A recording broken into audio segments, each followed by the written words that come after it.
Admitting powerlessness over our problems is extremely difficult, and putting God at the forefront of our lives in the face of those problems is even more difficult still. Welcome to Breaking the Cycle. My name is Alan Hyde, and I'm your host. I ask you to join me as we unravel stories of recovery, shift perspectives, and inspire change in those who are seeking answers and solution. Let's get into it.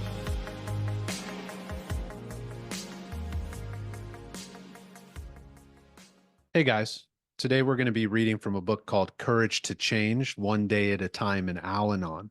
For those unfamiliar, Al-Anon is a 12-step program for friends and family members of alcoholics. You may relate to some of the information shared here today, and if you do, I'm glad you're here to hear it. So here goes the reading for today. Sometimes when I'm unhappy with my situation, I feel that God is punishing me. Once again, I've lost my image of a loving God and need to recover it.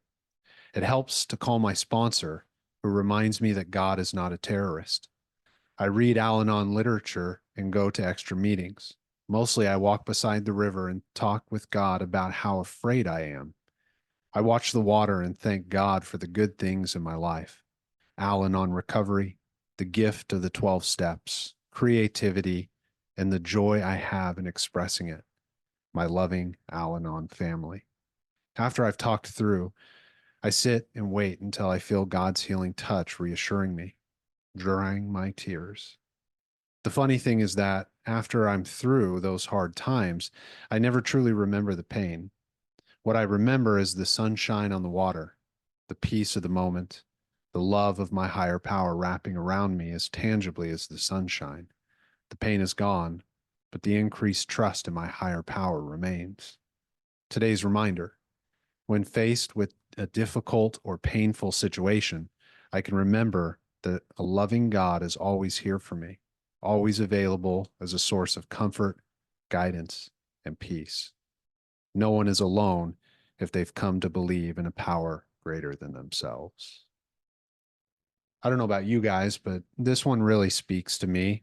I came into program in my own personal recovery with a belief in God. I had a foundation of a belief in a higher power greater than myself. My problem was that I didn't know how to turn my will and my life over to the care of that higher power. And if you don't like the word God, I'll interject that now. If you don't like the word God, you can use any word you like for it. The concept here is just a power greater than yourself. And the reason I bring that up here as well is because in the beginning of my recovery and prior to my recovery, I was in my own mind, my own higher power. I made all my own decisions. I was generally successful in the things that I pursued and obtained a lot of accomplishments. See, on paper, I had things figured out, but in reality, I was miserable. I grew up in generational alcoholism. It's afflicted my family as far back as I can look, and it caught up with me. As I imagine it caught up with many others in my family. For some reason, I was ready to admit powerlessness and seek recovery. And in the beginning of that, the hardest challenge for me was hitting my knees and accepting the love, peace, and guidance part of today's reading. See, I knew there was a higher power in my mind, right? I trusted, some concept of it. I'm not here to enter into any philosophical debates about is there a God or isn't there. I'm just sharing. I had a sense of faith in my own personal journey. But even with that faith, I didn't know how to trust it. See, how could things be bad in my life, in my family situation, and trust that God's going to take care of that?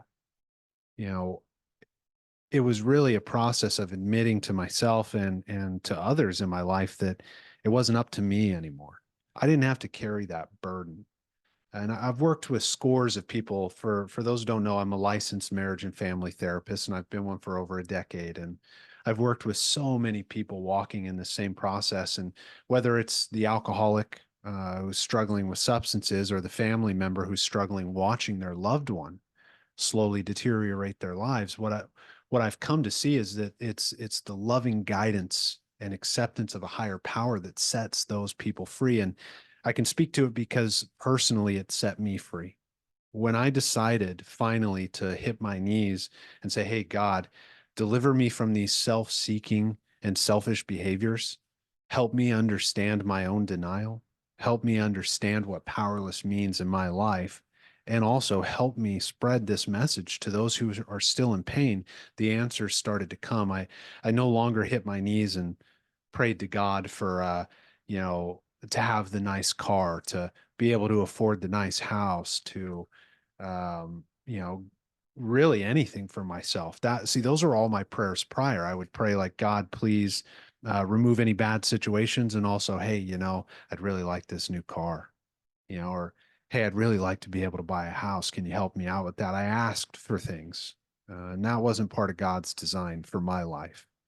Uh, Part of God's design for my life was to give back, to share information, to be humble. You know, and that was a struggle for me. See, I thought I knew everything. I didn't know what humility meant. I didn't know that humility meant admitting that I was powerless over the alcoholics in my life. I didn't know that humility meant, you know, not being a know-it-all. See, I read a ton of books. I had a bunch of information. I had all the right education. I went to prestigious schools and I didn't know anything. You know, at the end of all of that, the reality is like some people may hear that and they think like, oh, well, you must know some things. It's like, yeah, you know, I know a thing or two about psychology. But the reality is this is the more I've learned in my life, the more I realize I don't know. And the more I talk to other good people who also admit that they don't know, the more my life changes and it gets better. And I'd encourage you if you're reaching out for this information or hearing this podcast and you know you're thinking, hey, I need some support. I want you to know you're not alone. You know, there are plenty of us that are just like me and just like you who are seeking support. They're looking for answers and there is a solution. Part of that solution is, well, it's outlined in our 12 steps, right? We have to admit powerlessness over alcohol is the literature, but really what that means is we have to admit powerlessness over the problems in our lives that are reoccurring and creating barriers for us in our lives. And then once we've done that, like the reading was talking about today, is we've got to come to a clear, reasonable place in our mind to connect with a power greater than ourselves. And I'll tell you this, you know, whatever it is you believe about a higher power in the world, it's a very loving and unconditional force in our lives. You know, you can bring whatever shame, guilt, or messed up things that you think you've done in your life to the feet of that higher power, and you're going to be accepted. And you are redeemable, and your life can be turned over. Right. So, no matter where you are in the world today, wherever you are listening to this, maybe you're headed to work or, you know, you're headed home from work or you're sitting in the comfort of your home, just know that no matter what you've done, you know, we've all done bad things. We've all messed up. We've all made mistakes. We're just human. All right. And the way to free ourselves from that is by connecting with a power greater than ourselves. And I don't know what that means for you. I don't know what it needs to look like, but I'll share with you this. You know, when I am having a hard time, I go through a series of solutions that have been taught to me. First, I call somebody reasonable. See, if I'm spinning in my head and making up all kinds of situations that are bad, right? Like the ways that I want to control the outcomes. Hey, you know, this person is misbehaving, and I want to tell them a thing or two, right? Because well, I care, right? I don't want them to screw up, so I'm going to tell them the way that they should do this thing or the way that they're going to avoid consequences, right? That all sounds wonderful, right? It all sounds like I'm being helpful, but the reality is no adult wants to be helped, right? They want to be able to do things the way they want to do them, and they're not asking my opinion. And see, the old me, when that person wasn't asking my opinion, but I thought I knew the answer, I'd get resentful, right? I'd get pissed off.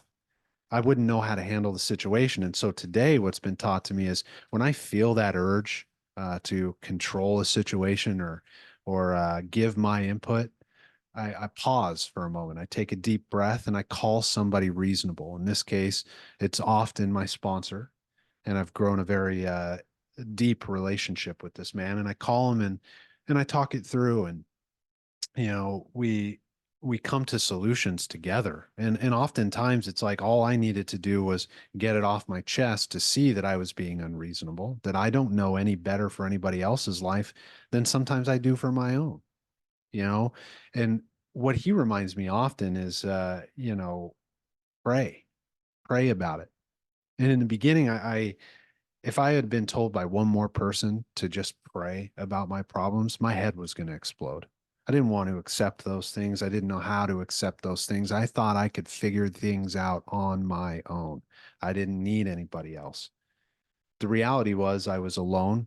I was irritable, restless, and discontent. I had nobody to turn to prior to recovery, and I had no idea what I was doing.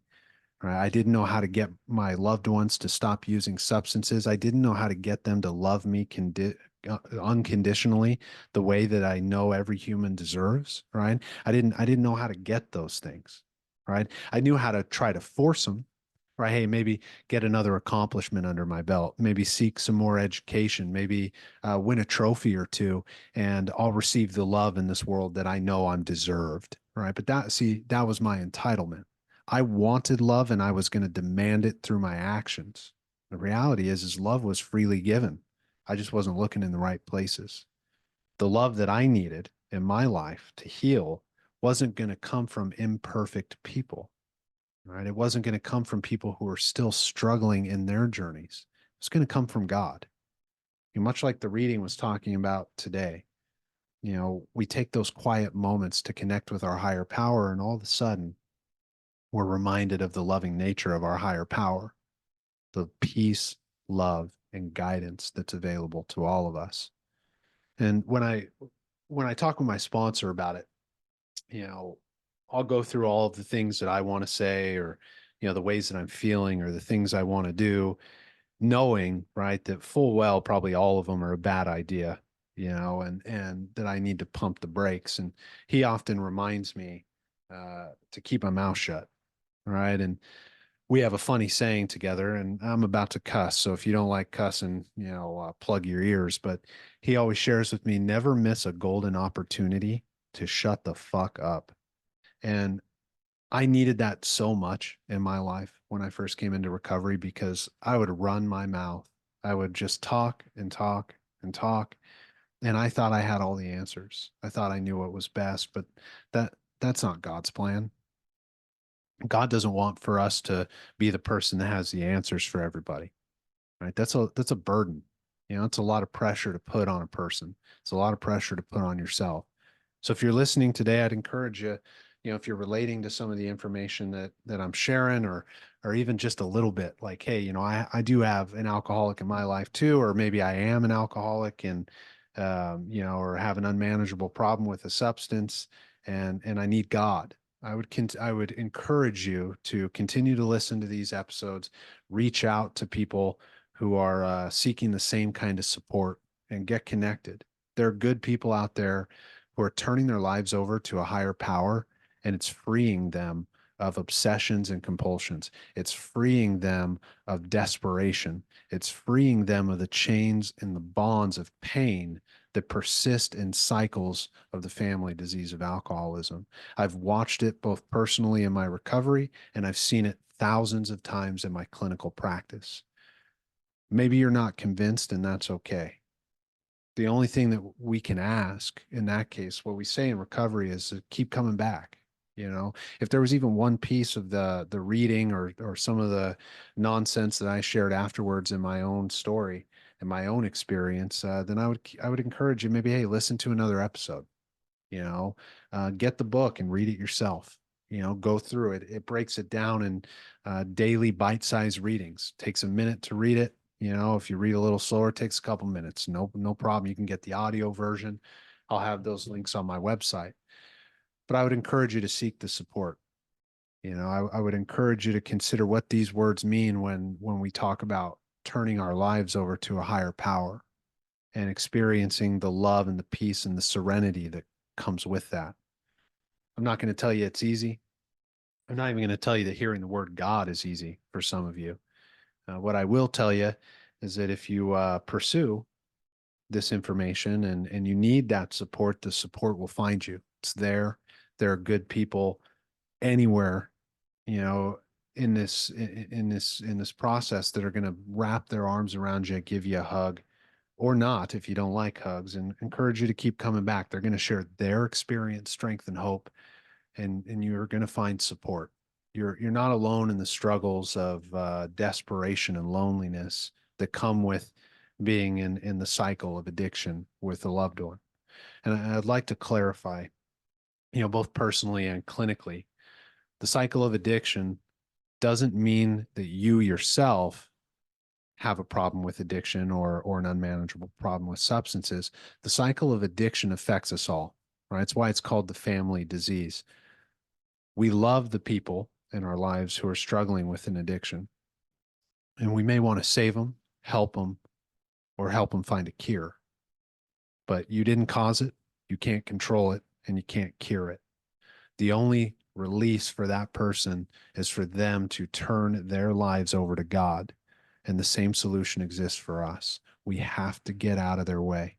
And when we do, we find a loving higher power that restores us to sanity and allows us to live a life worth living. It's a true freedom and a breaking of the bondage of the chains of the family disease of alcoholism. And I would encourage anyone and everyone to continue reaching out for support. I know it's helped me in abundance, and I imagine that it's going to help you. If you have any other questions, or you liked the information, there's going to be plenty more episodes on these topics, and continued readings from multiple pieces of literature from Al-Anon and AA and other forms of support and psychological and mental health support that I'll be reading and sharing on this podcast. So continue to stay tuned in, and we'll just keep on rolling through. All righty, guys. Have a good day. I'd like to thank you for listening to this episode of Breaking the Cycle. If you're looking for more information regarding the topics that I discuss in this podcast, jump over to alanhyde.com. The website will be in the description. If you're looking to get involved, make a donation, or to get your hands on some cool Breaking the Cycle merchandise, that will also be available at the website, and we encourage your support. Without your support, this podcast would not be possible. So I just want to thank you, and as always, bless your heart.